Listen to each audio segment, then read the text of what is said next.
আসসালামু আলাইকুম রহমতুল্লাহ। সকলে কেমন আছেন? আশা করি অনেক ভালো আছেন। আমরা কি একবারও লক্ষ্য করেছি যে আমরা কোথা থেকে এসেছি এবং কি কোথায় যেতে হবে? এই বিষয়টিকে আমরা একবারও লক্ষ্য করেছি? আপনাদেরকে যদি আমি একটি উদাহরণ দিয়ে বুঝাই, তাহলে আশা করি খুব সহজে আপনারা এটা বুঝতে পারবেন। আপনারা ধরেন যে আপনার সিঙ্গাপুরের উদ্দেশ্যে একটা বিমানে উঠেছেন।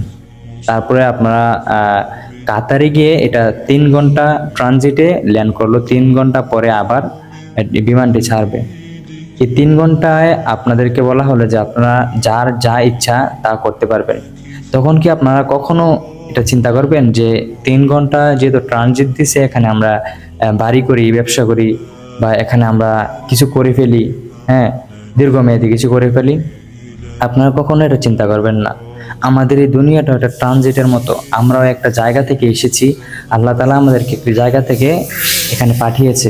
আবার আমরা একটি জায়গাতে চলে যেতে হবে। এই দুনিয়াটা আসলে থাকার জায়গা না।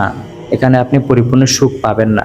প্রতিটা মানুষ কোনো না কোনোভাবে ক্ষতিগ্রস্ত, কোনো না কোনোভাবে সে কষ্টে আছে। হয়তো প্রকাশ করে, হয়তো প্রকাশ করে না।